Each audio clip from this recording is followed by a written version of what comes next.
Assalamualaikum warahmatullahi wabarakatuh. Saya Ismatul Maula dari jurusan Hukum Ekonomi Syariah.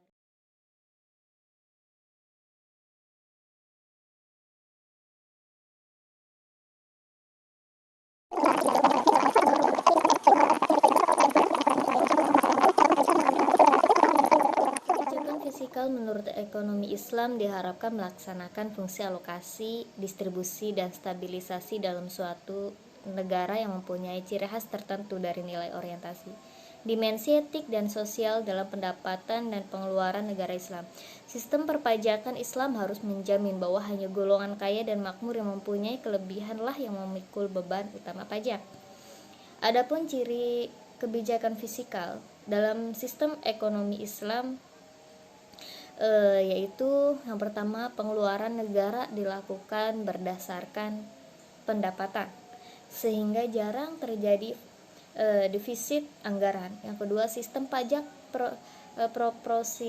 proporsional pajak dalam ekonomi Islam dibebankan berdasarkan tingkat produktivitas. Misalnya, Kharaj besarnya pajak ditentukan berdasarkan tingkat kesuburan tanah, metode irigasi maupun jenis tanaman.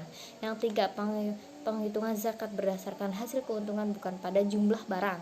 Misalnya zakat perdagangan, yang dikeluarkan zakatnya adalah hasil keuntungan, sehingga tidak ada pembebanan terhadap biaya produksi.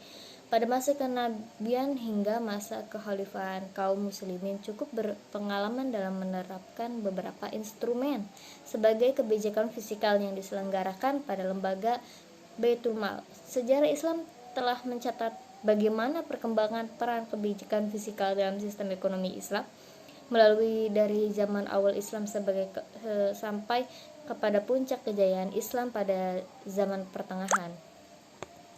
Setelah zaman pertengahan, seiring dengan kemunduran dalam pemerintahan Islam yang ada pada waktu itu, maka kebijakan fiskal Islam sedikit demi sedikit mulai ditinggalkan dan digantikan dengan kebijakan fiskal lainnya dari sistem ekonomi sekarang yang dikenal dengan sistem ekonomi konvensional.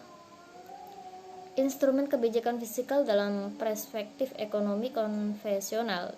Adi Wiraman yang pertama akan menjelaskan bahwa dalam struktur anggaran pendapatan belanja negara terdapat beberapa instrumen dan cara yang digunakan untuk menghimpun dana guna menjalankan pemerintah.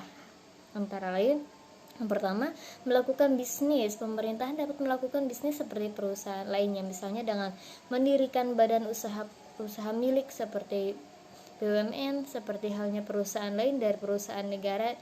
Ini diharapkan memberikan keuntungan yang dapat digunakan sebagai salah satu sumber pendapatan negara. Yang kedua, pajak. Penghimpunan dana yang umum dilakukan adalah dengan cara menarik pajak dari masyarakat. Pajak dikenakan dalam berbagai bentuk seperti pajak pendapatan, pajak penjualan, pajak bumi dan penggunaan, dan lain sebagainya. Pajak yang dikenakan sebagai masyarakat kepada masyarakat tidak dibedakan terhadap bentuk usahanya, sehingga dapat menimbulkan ketidakstabilan. Pajak juga dibebankan oleh produsen kepada konsumen dengan menaikkan harga barang atau jasa. Yang ketiga, meminjam uang. Pemerintah dapat meminjam uang dari masyarakat atau sumber-sumber yang lainnya dengan syarat harus dikembalikan di kemudian harinya. Masyarakat harus mengetahui dan mendapat informasi yang jelas bahwa di kemudian hari mereka harus membayar pajak yang lebih besar untuk membayar utang yang dipinjam hari ini. Meminjam uang hanya bersifat sementara dan tidak boleh dilakukan secara terus-menerus.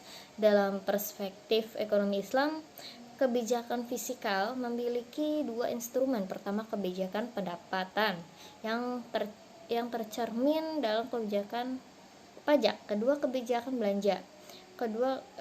Instrumen tersebut dalam anggaran belanja negara. Instrumen kebijakan pendapat atau sumber penerimaan negara terdiri dari zakat, pajak bumi atau tanah, ya.